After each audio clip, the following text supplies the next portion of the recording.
Welcome to Learn CS with Selvi channel. நம்ம சேனலில் PGTRB computer சயின்ஸுக்கு free classes and free materials கொடுத்துட்ருக்கோம். Already ஒரு யூனிட் கம்ப்ளீட் பண்ணிட்டோம்.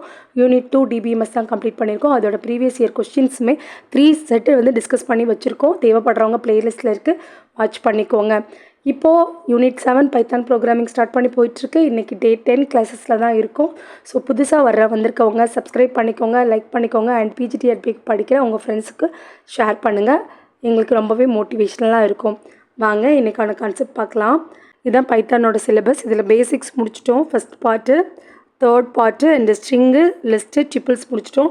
இதில் பார்த்தீங்கன்னா ஸ்ட்ரிங் மாடிலும் இட்ரேட்டர் அண்ட் ஜென்ரேட்டர் லிஸ்ட்டோட அட்வான்ஸ் மாடல் இந்த ரெண்டு மட்டும் பார்க்காம விட்டுட்டோம். ஸோ அதை தான் நெக்ஸ்ட் கிளாஸில் டிஸ்கஸ் பண்ண போகிறோம்.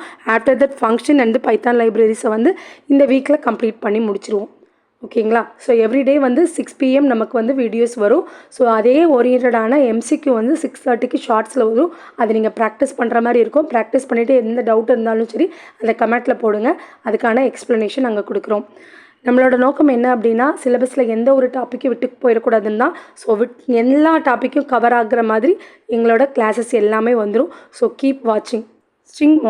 ஸ்ட்ரிங் மாடல் அப்படின்னா built in Python standard library module. இது வந்து பில்ட்-இன் பண்ணி வச்சுருக்காங்க. It provide the useful string constant and utility ஃபங்க்ஷன்ஸ்க்காக தான் நம்ம மெயினாக இதை யூஸ் பண்ணுவோம். நெக்ஸ்ட்டு பார்த்தீங்க அப்படின்னா இதில் வந்து இன்பில்டாகவே alphabets, digit, hexadecimal character, octal character, punctuations, white spaces and text formatting எல்லாத்தையும் வந்து இன்பில்டாக கொடுத்துருப்பாங்க. நம்ம தேவைப்படுற நேரத்தில் மட்டும் அதை அக்சஸ் பண்ணிக்கலாம். பைத்தானில் மாடல்ஸை வந்து எப்படி டிஃபைன் பண்ணுவோம் அப்படின்னா, இம்போர்ட்னு ஒரு கீவேர்ட் கொடுப்போம். கீவேர்ட் கொடுத்துட்டு அந்த மாடிலோட நேம் கொடுத்துருவோம். ஸோ இப்படி கொடுத்துட்டோம் அப்படின்னா அந்த மாடல் வந்து அங்கே இம்போர்ட் ஆகிடும். ஸோ இனிமேல் இந்த மாடல் ஓரியன்டான மெத்தட்ஸ் நம்ம யூஸ் பண்ணோம்னா இந்த மாடல் நேம் டாட் அந்த மெத்தட் நேம் கொடுத்து நம்ம அக்சஸ் பண்ணிக்கலாம். நெக்ஸ்ட்டு பைத்தான் ஸ்ட்ரிங் மாடல்ஸ் என்னென்னலாம் இருக்குதுன்னு பார்க்கலாமா? இதில் நிறைய இம்பார்ட்டன்ட் கான்ஸ்டன்ட்ஸ் இருக்குது. ஃபஸ்ட் ஒன் பார்த்தீங்க அப்படின்னா ASCII lower case. String dot ASCII lower case நீங்கள் கொடுத்தீங்க அப்படின்னா இங்கே ஃபஸ்ட்டு இம்போர்ட் பண்ணிடும். கொடுத்திங்கன்னா ASCII லோயர் கேஸ்னால் A to Z வரைக்கும் லோயர் கேஸ் லெட்டர்ஸ் வந்துடும். அப்பர் கேஸ் கொடுத்திங்கன்னா A to Z வரைக்கும் அப்பர் கேஸ் வந்துடும். வெறும் ASCII லெட்டர்ஸ்ன்னு நீங்கள் கொடுத்தீங்க அப்படின்னா அப்பர் கேஸ் லோயர் கேஸ் ரெண்டுமே வரும். இதுவே ஸ்ட்ரிங் டிஜிட்ஸ் கொடுத்திங்கன்னா 0 to 9 வரும். இந்த 0 to 9ஓட டைப் என்ன அப்படின்னா இங்கே STR தான் இருக்கும். அதையும் நம்ம வச்சுக்கணும். இங்கே டிஜிட்டாக ஸ்டோர் ஆகுது. இதை வந்து ஸ்ட்ரிங்காக தான் ஸ்டோர் பண்ணும். நெக்ஸ்ட்டு பார்த்தீங்க அப்படின்னா ஹெக்ஸா டிஜிட்ஸ். ஸோ ஹெக்ஸா டிஜிட்னால் என்ன தெரியும்? 0 to 9 and A to F. 0 to 9 and small letter A to F and capital letter A to F. So எல்லாத்தையும் வந்து இங்கே ஸ்டோர் பண்ணி வச்சுருக்கோம். ஸ்ட்ரிங் ஆக்ட் டிஜிட்னா 0 to 7 எடுத்திருக்கோம். ஸ்ட்ரிங் ஃபங்க்சுவேஷன்ஸ்னால் எல்லா ஸ்பெஷல் கேரக்டர்ஸையும் இதில் ஸ்டோர் பண்ணி வச்சுருக்கோம். ஸோ நமக்கு தேவைங்கும் போது என்ன பண்ணிக்கணும், அந்த ஸ்ட்ரிங்கை இம்போர்ட் பண்ணிவிட்டு print string dot hexadigit, string dot act digit, string dot punctuation கொடுத்திங்கன்னா ஆட்டோமேட்டிக்காக இதை எடுத்துகிட்டு வந்துடும். ஸோ அதுக்கடுத்து பார்த்தீங்கன்னா ஸ்ட்ரிங் ஒயிட் ஸ்பேசஸ் பார்த்தீங்க அப்படின்னா இந்த white space like space, tab, new line இந்த மாதிரி கேரக்டர்ஸ் எல்லாம் வந்து எடுத்துகிட்டு வரதுக்கு வந்து ஸ்ட்ரிங் ஒயிட் ஸ்பேஸ் கொடுக்கும் வந்து பார்த்தீங்களா. ஸோ இதெல்லாம் அங்கே வந்து நம்மளோட ஒயிட் ஸ்பேஸ் கொடுக்குறதுக்கான கான்செப்ட். அதுக்கப்புறம் கேபிட்டல் லெட்டர் வேர்ட்ஸ் இருக்கிறது பார்க்குறது. It's functions string module. It capitalize the first letter of the each word. ஒவ்வொரு வேர்டில் உள்ள ஃபர்ஸ்ட் லெட்டரை மட்டும் என்ன பண்ணும் அப்படின்னா கேபிட்டலைஸ் பண்ணும். இந்த ஸ்ட்ரிங்குங்கிற மாடலுக்குள்ளே தான் அந்த கப் வேர்ட்ஸுங்கிற ஃபங்க்ஷன் இருக்குது. ஸோ அதனால் ஸ்ட்ரிங் இம்போர்ட் பண்ணிவிட்டு நீங்கள் அந்த டெக்ஸ்ட் கொடுக்குறீங்கன்னா அந்த டெக்ஸ்ட்டு வந்து கேப் டெக்ஸ்ட்டாக வந்து அதை வந்து பிரிண்ட் பண்ணி நமக்கு கொடுக்கும். ஸோ இதில் எல்லாமே பார்த்தீங்க அப்படின்னா கேப் வேர்ட்ஸாக இருக்கட்டும் அண்ட் அங்கே முன்னாடி பார்த்த நம்பர்ஸாக இருக்கட்டும், ஆக்ட் நம்பராக இருக்கட்டும், எல்லாமே ஸ்ட்ரிங் டைப்பாக தான் ஸ்டோர் பண்ணும். Why do we need the string module? Already வந்து நிறைய ஸ்ட்ரிங் ஃபங்க்ஷன் இருக்குது. இப்போ நமக்கு எதுக்கு ஸ்ட்ரிங் மாடல் அப்படின்னு ஒரு டவுட் வரலாம். ஸோ இப்போ பார்த்தீங்க அப்படின்னா ஜென்ரலாக வந்து ஒரு டிஜிட்டான் அப்படின்னு கண்டுபிடிக்கணுன்னா CHIN அப்படின்னு அந்த நம்பர்ஸ் எல்லாம் கொடுத்து அதுக்கப்புறம் தான் அந்த டிஜிட்டை வந்து நம்மளால் பிரிண்ட் பண்ண முடியும். 0 to 9 வரைக்கும் வரணும். அதே மாதிரி ஆல்பபெட் வரணும்னா 26 லெட்டர்ஸும் நீங்கள் டைப் பண்ணணும். ஹெக்ஸாடெசிமல் வரணும்னா அதோட நம்பர்ஸ் நம்ம டைப் பண்ணணும். ஸோ அதோட லெட்டர்ஸை நம்ம டைப் பண்ணணும். ஸோ அதுக்கு பதிலாக இம்போர்ட் ஸ்ட்ரிங்குன்னு கொடுத்து ஸ்ட்ரிங் டாட் டிஜிட்னு கொடுத்துட்டிங்கன்னா எல்லா டிஜிட்டும் அண்ட் டிஃபால்ட்டாக அங்கே ஸ்டோர் ஆகி இருக்கும் பர்மனெண்ட்டாக. ஸோ அப்போ நம்ம என்ன பண்ணிக்கலாம், அதை ஜஸ்ட்டு வந்து கோத்ரூ பண்ணால் மட்டும் போதும். இங்கே நீங்கள் டைப் பண்ணும்போது இது ஏதாவது ஸ்கிப் பண்ணிடலாம், ஏதாவது வந்து டபுள் டைம் என்ட்ரி ஆகலாம். அந்த மாதிரி எந்த ஒரு ஃபால்ட்டும் இதில் வந்து நடக்காது. ஏன்னா இது பில்டிங்காக கொடுக்குறதுனால ரொம்ப கிளியராக மோர் ரீடபுளாக இருக்கும். இப்போ ஒரு எக்ஸாம்பிள் பாருங்களேன். Password validation. இப்போ நம்ம எல்லா எந்த ஒரு இது எடுத்துக்கிட்டாலும் யூசர் நேம் பாஸ்வேர்டு தான் க்ரியேட் பண்ண சொல்கிறாங்க. அந்த பாஸ்வேர்டு பார்த்தீங்கன்னா ஒரு கேபிட்டல் லெட்டர் இருக்கணும், ஸ்மால் லெட்டர்ஸ் இருக்கணும், கேரக்டர்ஸ் இருக்கணும், ஒயிட் ஸ்பேஸ் இருக்கக்கூடாது. இப்படியெல்லாம் எவ்வளோ கண்டிஷன்ஸ் கொடுக்குறாங்க. ஸோ அதெல்லாம் செக் பண்ணுறதுக்கு அந்த ஸ்ட்ரிங் மாடல்ஸ் இருந்துச்சு அப்படின்னா ரொம்ப யூஸ்ஃபுல்லாக இருக்கும். இங்கே செக் பண்ணி பாருங்கள். இந்த எக்ஸாம்பிளில் இம்போர்ட் ஸ்ட்ரிங் கொடுத்துட்டாங்களா, ஸ்ட்ரிங் மாடலை இம்போர்ட் பண்ணியாச்சு. Password equal to Python @123. சரியா, இது வந்து யூசர்லேருந்து கெட் பண்ணுற மாதிரி வச்சுக்கலாம். இங்கே நான் வந்து டிஃபால்ட்டாக கொடுத்துருக்கேன். ஹேஷ் லெட்டர்ஸ் அப்படின்னு கொடுத்துட்டு any CH in string dot ASCII letters for CH in password. இந்த பாஸ்வேர்டில் இருக்க இந்த சிஹெச் இருக்கு இல்லையா, ஸோ அது ASCII லெட்டராக இருக்கா அப்படின்னு செக் பண்ணணும். கண்டிப்பாக அதில் லெட்டர் இருக்கான்னு செக் பண்ணணும். ஓகேவா? ஸோ லெட்டர்ஸ் போது என்ன இருக்கும், கேபிட்டல் லெட்டர் இருக்கும், ஸ்மால் லெட்டர் இருக்கும். ஸ்ட்ரிங் டிஜிட்ஸ் இருக்கா அப்படின்னு செக் பண்ணணும். ஸ்ட்ரிங் ஃபங்க்சுவேஷன் இருக்கா அப்படின்னு செக் பண்ணுறோம். ஸோ இந்த மூணுமே இருந்தால் தான் has letter, has digit, has special, இந்த மூணுமே இருந்தால் தான் ஸ்ட்ராங் பாஸ்வேர்ட் சொல்கிறாங்க. அதுக்கு தான் நடுவில் என்ன கொடுத்துருக்காங்க, அண்ட் ஆப்ரேட்டர்ஸ் கொடுத்துருக்காங்க. ஸோ மூணுமே இருக்குது அப்படின்னா அது ஸ்ட்ராங் பாஸ்வேர்டு. இல்லை அப்படின்னா அது என்னது, வீக் பாஸ்வேர்டு அப்படின்னு கொடுக்கலாம். இங்கே நம்ம டைரெக்டாக லெட்டர்ஸ் கொடுக்கறதுக்கு பதிலாக அப்பர் கேஸும் இருக்கணும், லோயர் கேஸும் இருக்கனால அதுக்கும் தனித்தனியாக கூட நம்ம கண்டிஷன் வாங்கி வச்சுக்கலாம். சரிங்களா? அதே மாதிரி ஒயிட் ஸ்பேஸ் இருக்கக்கூடாது அப்படின்னு கண்டிஷன் கொடுக்கலாம், கேபிட்டல் லெட்டர்ஸ் இருக்கக்கூடாதுன்னு கண்டிஷன் கொடுக்கலாம். இந்த மாதிரி நம்ம வந்து ப்ரோக்ராமிங் எழுதுறதுக்கு வந்து இந்த ஸ்ட்ரிங் மாடல்ஸ் ரொம்பவே யூஸ்ஃபுல்லாக இருக்குதுன்னு சொல்கிறாங்க. ஓகேவா? நெக்ஸ்ட்டு லிஸ்ட்டோட அட்வான்ஸ் டெக்னிக் அப்படின்னு சொல்லிட்டு நிறைய டெக்னிக் இருக்குது. அதில் வந்து இட்ரேட்டரும் ஜென்ரேட்டரும் பற்றி மட்டும் நம்ம சிலபஸில் கொடுத்துருக்காங்க. ஸோ அது மட்டும் நம்ம பார்த்துக்கலாம். இப்போ இட்ரேட்டர்னால் என்ன, ஸோ அடுத்தடுத்து மூவ் பண்ணுறதா. இப்போ லிஸ்ட்டு, டியூபிள், டிக்ஷனரி இது எல்லாமே என்னென்னா இட்ரேட்டபிள் டேட்டா டைப்னு சொல்லுவாங்க. ஸோ அதுக்குள்ளே இருக்க டேட்டாவை வந்து என்ன பண்ணிக்கலாம், 1 by 1 நம்ம அக்சஸ் பண்ணலாம். அதுதான் இட்ரேட்டபிள் அப்படி சொல்லுவாங்க. ஸோ லிஸ்ட்டு, டப்பிள், டிக்ஷனரி எல்லாமே இட்ரேட்டபிள் தான். பட் அது வந்து எப்படி ஒர்க் ஆகும் அப்படின்னா இட்டரேட்டிவ் ஃபங்க்ஷன்ஸ்குள்ளே போயிட்டு தான் 1 by 1 எக்ஸிக்யூட் ஆகும். இப்போ ஃபார் லூப் எடுத்துக்கிட்டிங்க அப்படின்னா ஃபார் லூப்பில் வந்து இட்ரேட்டிங் லூப்பிங் படிச்சிருக்கோமா. ஸோ இந்த இட்ரேட்டர் ஸ்டேட்மெண்ட்டை பொறுத்த வரைக்கும் இதில் வந்து இன்பில்டாகவே இட்ரேட்டர் ஃபங்க்ஷன் இருக்கும். ஸோ நம்ம தனியாக கொடுக்கணும்னு அவசியம் இல்லை. ஸோ அது வந்து ஆட்டோமேட்டிக்காக 1 by 1 சீக்வன்ஸாக எடுத்துக்கிடும். ஸோ அந்த மாதிரி இப்போ நம்ம மேனுவலாக எனக்கு வந்து என்னென்னா ஒரு 2 இட்ரேஷன் தான் நடக்கணும், அதுக்கப்புறம் நான் ஸ்டாப் பண்ணிவிட்டு வேறு வந்து இன்ஸ்ட்ரக்ஷன் கொடுத்துட்டு அடுத்த இன்ஸ்ட்ரக்ஷன் நடக்கணும் அப்படின்னு நீங்கள் நினச்சிங்க அப்படின்னா ஸோ அதுக்கு இந்த இட்ரேட்டர் அப்படிங்கிற தனியாக இருக்கிற ஃபங்க்ஷன்ஸ் யூஸ் பண்ணிங்கன்னா யூஸ்ஃபுல்லாக இருக்கும். இப்போ ஃபார் லூப்னா 1 to 5 கொடுத்தீங்கன்னா 1 to 5 பிரிண்ட் பண்ணிவிட்டு தான் ஃபார் லூப் வெளியில் வந்து நம்ம என்ன பண்ணிக்கலாம்னா ஏதாவது இன்ஸ்ட்ரக்ஷன்ஸ் கொடுத்துக்கலாம். பட் நான் என்ன நினைக்கிறேன்னா 2 இட்ரேஷன் நடக்கணும், நடத்த முடிச்சதுக்கப்புறம் நான் ஒரு இன்ஸ்ட்ரக்ஷன்ஸ் வந்து சொல்லணும் வியூவர்ஸ்க்கு, அதுக்கப்புறம் மறுபடியும் 2 இன்ஸ்ட்ரக்ஷன்ஸ் அப்படின்னு சொல்லிட்டு ஒவ்வொன்றா வந்து கொண்டு வரோம் அப்படின்னா அப்போ மேனுவலாக கொடுத்தா தான் நல்லாயிருக்கும். அப்படிங்கிறனால இட்ரேட்டர் அப்படிங்கிறத ஒரு ஸ்பெஷலாக கொண்டு வந்தாங்க. ஸோ இப்போ இந்த இட்ரேட்டர்னால் பாருங்களேன், iterator is a object that contains a countable number of values it used to iterate, அதாவது traverse through all the values, எல்லா வேல்யூஸையும் வந்து என்ன பண்ணால் ட்ராவல்ஸ் பண்ணிடும். இட்ரேட்டர் ப்ரோட்டோக்கால் வந்து எப்படி இம்ப்ளிமெண்ட் பண்ணுறாங்க அப்படின்னா இட்டர் அப்படிங்கிற ஒரு ஃபங்க்ஷன் இருக்கும், இன்னொன்று நெக்ஸ்ட்னு ஒரு ஃபங்க்ஷன் இருக்கும். இதை பார்த்தீங்கன்னா இந்த $_ கொடுத்து இட்டர் அப்படின்னு கொடுத்துக்கலாம், அதே மாதிரி $_ கொடுத்து நெக்ஸ்ட்டுன்னு கொடுத்துக்கலாம். அது இல்லாமல் இட்டர் அப்படிங்கிற ஃபங்க்ஷனையும் நெக்ஸ்ட்டுங்கிற ஃபங்க்ஷன்ஸையும் நம்ம யூஸ் பண்ணிக்கலாம். இதை வந்து 2 டைப்ஸாக நம்ம வந்து யூஸ் பண்ணிக்கலாம். சரிங்களா? இப்போ இங்கே பாருங்கள், ஸோ இட்டர் அப்படின்னு கொடுத்தா it return the iterator object itself. So iterator ஆப்ஜெக்டை ஃபுல்லாக எடுத்து வைக்கும். அடுத்தடுத்து வர அந்த இட்ரேட்டபிள் வேரியபிள்ஸ் இருக்குல்ல அதை வந்து ஸ்டோர் பண்ணி வைக்கும். நெக்ஸ்ட்டுங்கிறது ஒன்று முடிச்சதுக்கப்புறம் அடுத்து வா, அடுத்து நெக்ஸ்ட்னு கொண்டு வரும். ஸோ இப்போ ஃபார் லூப்பில் என்ன பண்ணுவோம், ஃபார் i in 10 அப்படின்னு கொடுத்தீங்க அப்படின்னா ஸோ ஃபஸ்ட்டு i வந்து 0 எடுத்துக்கணும், அதை பிரிண்ட் பண்ணும், அடுத்து இன்க்ரிமெண்ட் பண்ணும். ஸோ i வேல்யூ 1ன்னு மாறும். சரியா? அடுத்து 2ன்னு மாறும், அப்புறம் 3ன்னு மாறும். ஸோ இதில் வந்து 1 2 3ன்னு அந்த சீக்வன்ஸை வந்து கண்டெயின் பண்ணி வச்சுருக்கிறது வந்து இட்டர் அப்படிங்கிற ஃபங்க்ஷன். ஸோ 1க்கு அப்புறம் 2 வரணும், 2க்கு அப்புறம் 3 வரணும் அப்படிங்கிறத கால் பண்ணுறது வந்து நெக்ஸ்ட்டுங்கிற ஃபங்க்ஷன்ஸ். ஓகேவா? ஸோ அப்படி தான் வந்து இங்கே ப்ரோக்ராம் வந்து ரன் ஆகும். ஸோ இங்கே பாருங்கள், இட்ரேட்டபிள் ஆப்ஜெக்ட் என்னதுன்னா list, tuple, string, set, dictionary இதெல்லாம் இட்ரேட்டபிள் ஆப்ஜெக்ட். ஸோ இந்த இட்ரேட்டபிள் ஆப்ஜெக்டை இட்டர் ஃபங்க்ஷன்ஸ் கால் பண்ணோம். ஸோ அங்கேருந்து என்ன பண்ணும் அப்படின்னா நெக்ஸ்ட் கொடுக்கும். ஸோ நெக்ஸ்ட் கொடுக்கும்போது எனக்கு 2 சீக்வன்ஸ் போதும், ஸ்டாப் பண்ணால் ஸ்டாப் பண்ணிக்கலாம். அந்த இட்ரேஷனை வந்து என்ன பண்ணிக்கலாம், ஸ்டாப் பண்ணி நிப்பாட்டிக்கலாம். இதில் ஒரு இம்பார்ட்டன்ட் கீவேர்ட் சொல்லியிருக்காங்க பாருங்கள், every iterator is also an iterable. ஒவ்வொரு இட்ரேட்டரையும் இட்ரேட்டபிள்னு நம்ம சொல்லலாம். But every iterable is not a iterator. So நீங்கள் வந்து இப்போ லிஸ்ட்டுன்னு கொடுத்துட்டீங்க அப்படின்னா அது இட்ரேட்டர்னு சொல்ல முடியாது. அது இட்ரேட்டபிளான ஒரு டேட்டா டைப். அதை இட்ரேட்டட் ஃபங்க்ஷன் மூலமாக நீங்கள் என்ன பண்ணிக்கலாம், அடுத்தடுத்து சீக்வன்ஸாக எடுத்துக்கலாம் அப்படின்னு சொல்கிறாங்க. ஸோ லூப் கான்செப்டில் ஃபார் லூப்பில் வந்து ஆட்டோமேட்டிக்காக இட்ரேஷன்ஸ் நடந்துடும். ஓகேவா? ஸோ நெக்ஸ்ட்டு பாருங்கள். இப்போ ஒரு எக்ஸாம்பிள் கொடுத்துருக்கோமா? ஸோ இந்த எக்ஸாம்பிளில் பாருங்களேன். ஃபஸ்ட்டு வந்து லிஸ்ட் ஆஃப் 10, 20, 30 கொடுத்துருக்காங்க. இட்ரேட்டட் லிஸ்ட். ஸோ இந்த லிஸ்ட்டை தூக்கி இட்ரேட்டிவ் ஃபங்க்ஷனுக்குள்ளே போட்டு நெக்ஸ்ட் இட்டுன்னு கொடுத்துட்டே இருக்காங்க.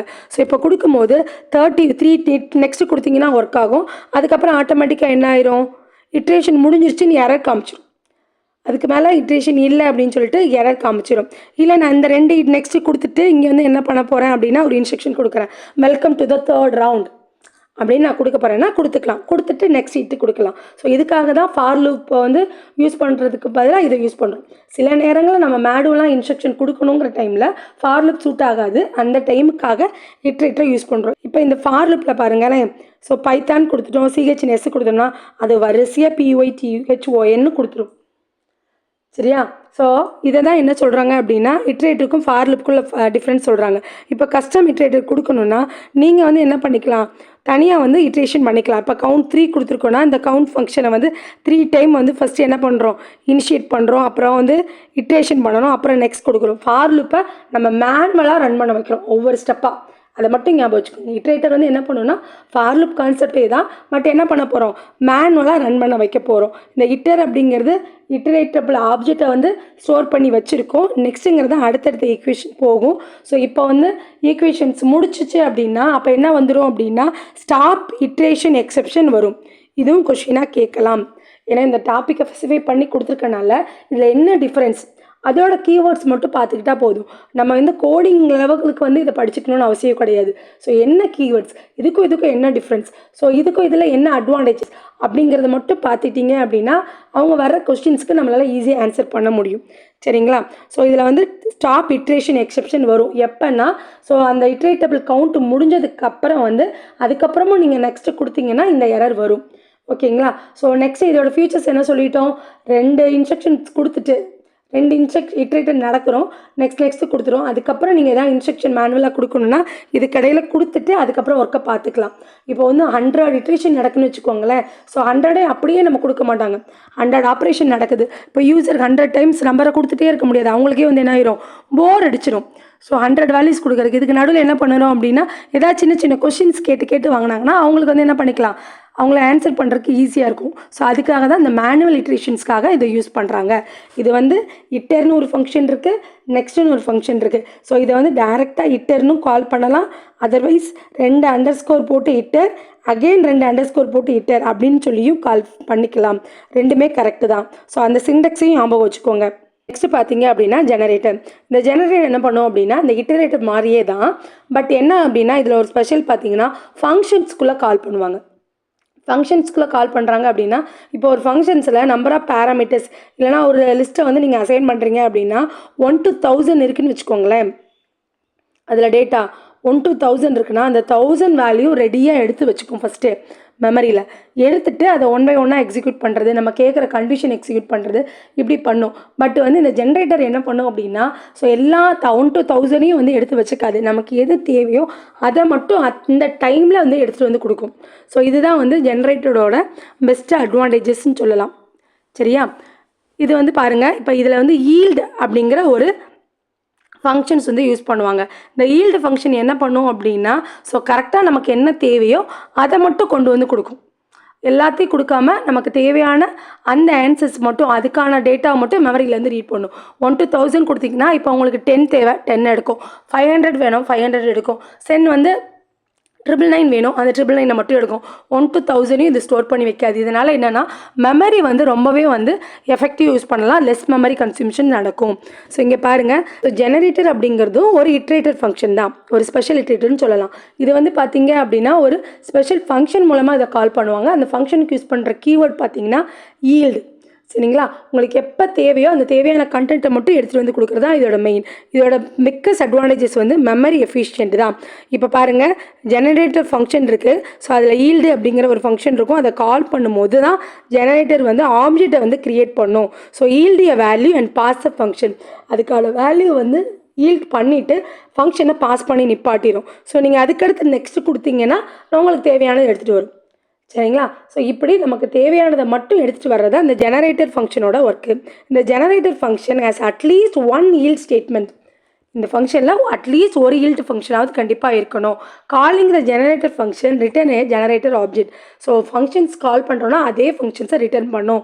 த values are produced lazily when. இது வந்து என்னென்னா, இந்த values produce lazily only when needed. நமக்கு தேவையானதை மட்டும்தான் நீட் பண்ணும். 1 to 1000 வரைக்கும் என்ன பண்ணிகிட்டே இருக்காதுன்னா ஆன்சர் பண்ணிகிட்டு இருக்காது. Generators are memory efficient compared to the லிஸ்ட்டோடு கம்பேர் பண்ணும்போது இது மெமரி எஃபிஷியண்டாக இருக்கும். Generator can be iterated only once. ஒரு டைம் தான் இட்ரேட்டட் பண்ணும். நெக்ஸ்ட் பார்த்தீங்க அப்படின்னா, நார்மல் ஃபங்க்ஷனுக்கும் ஜெனரேட்டர் ஃபங்க்ஷன்ஸுக்கும் உள்ள டிஃப்ரென்ஸ் பார்க்கலாம். ரிட்டன் டைப் பார்த்தீங்கன்னா இங்கே ரிட்டன்கிற கீவேர்டு இருக்கும், இங்கே ஈல்டுங்கிற கீவேர்டு இருக்கும். ஸோ எக்ஸிக்யூஷன் பார்த்தீங்கன்னா கம்ப்ளீட்டாக எக்ஸிக்யூட் பண்ணும். ஸ்டார்டிங்லேருந்து எண்டு வரைக்கும் கம்ப்ளீட்டாக எக்ஸிக்யூட் பண்ணிவிட்டு முடிச்சிடும். இங்கே அப்படி கிடையாது. ஒவ்வொரு டைம் ஈல்டு முடிச்சதுக்கப்புறம் அந்த கோடிங்கை பாஸ் பண்ணிவிட்டு அடுத்து நீங்கள் நெக்ஸ்ட்டு கொடுத்தீங்கன்னா வரும், ரெஸ்யூம் பண்ணும். இல்லைனா என்ன பண்ணிடும், ஸ்டாப் பண்ணிடும். ஸோ மெமரி யூசர்ஸ் பார்த்தீங்கன்னா ஸ்டோர் ஆல் த வேல்யூஸை ஸ்டோர் பண்ணுறதுனால மோர் இருக்கும். இங்கே வந்து நமக்கு ஒரு டைமில் ஒரு டேட்டா தான் கொண்டு வரதுனால இதில் லெஸ் மெமரி யூஸ் பண்ணுவாங்க. அவுட்புட் பார்த்தீங்கன்னா சிங்கிள் வேல்யூவில் இதில் முடிஞ்சிடும்னா, இதில் பார்த்தீங்க அப்படின்னா ரிட்டர்ன் கொடுத்தீங்கன்னா என்ன ரிட்டர்ன் கொடுக்குறீங்களோ அதை மட்டும் ரிட்டர்ன் கொடுத்துரும். இங்கே ஈல்டு கொடுக்குறதுனால மோர் தென் வேல்யூஸ் வரும். நீங்கள் எதெல்லாம் கேட்குறீங்களோ எல்லாமே வந்து ஆன்சராக நமக்கு வந்து கொடுக்கும். இட்ரேட்டரா அப்படின்னு பார்த்தோம்னா நார்மல் ஃபங்க்ஷன் இட்ரேட்டர் கிடையாது. ஜெனரேட்டர் ஃபங்க்ஷன் வந்து இட்ரேட்டர் அப்படின்னு சொல்கிறாங்க. இங்கே ஒரு எக்ஸாம்பிள் இருக்குது பாருங்களேன். இப்போ வந்து டெஃப் அப்படின்னா ஃபங்க்ஷன் வந்து டிஃபைன் பண்ணியிருக்காங்க. கவுண்ட்னு ஒரு ஃபங்க்ஷன் இருக்குது. அதுக்குள்ளே i = 1ன்னு கொடுத்துட்டு while i ≤ n yield of i ++ 1. So இப்போ வந்து என்ன பண்ணியிருக்காங்க, இது ஒரு ஃபங்க்ஷன். இந்த ஃபங்க்ஷனை இங்கே கால் பண்ண போகிறாங்க. g = count of 5. 5 கொடுத்துட்டீங்க அப்படின்னா இந்த கால் பண்ணும்போது எங்கே ஆரம்பிக்கும், 0லேருந்து ஆரம்பிக்கும். 0 to 4 டோட்டலாக 5 டைம்ஸ் வந்து இந்த ஃபங்க்ஷன் வந்து ரன் ஆகும். ஸோ ஒயில் ஸ்டேட்மெண்ட் 1லேருந்து எது வரைக்கும் ஒர்க் ஆகும்னா லெஸ் தேன் = n கொடுத்துருக்காங்க. அதனால் அந்த 5 வரைக்கும் வந்து ரன் ஆகும். ஸோ ஈல்டு 1 2 3 4 5ன்னு சொல்லிட்டு என்ன வரும், நமக்கு 1 by 1 பிரிண்ட் பண்ண போகிறோம். இங்கே அதோட டைப் கேட்டிருக்காங்க. டைப் என்னதுன்னா ஜெனரேட்டர் அப்படிங்கிறதுனால ஸோ ஜெனரேட்டர் அப்படின்னு சொல்லிட்டு இந்த டைப்பில் வந்து கொடுக்கும்.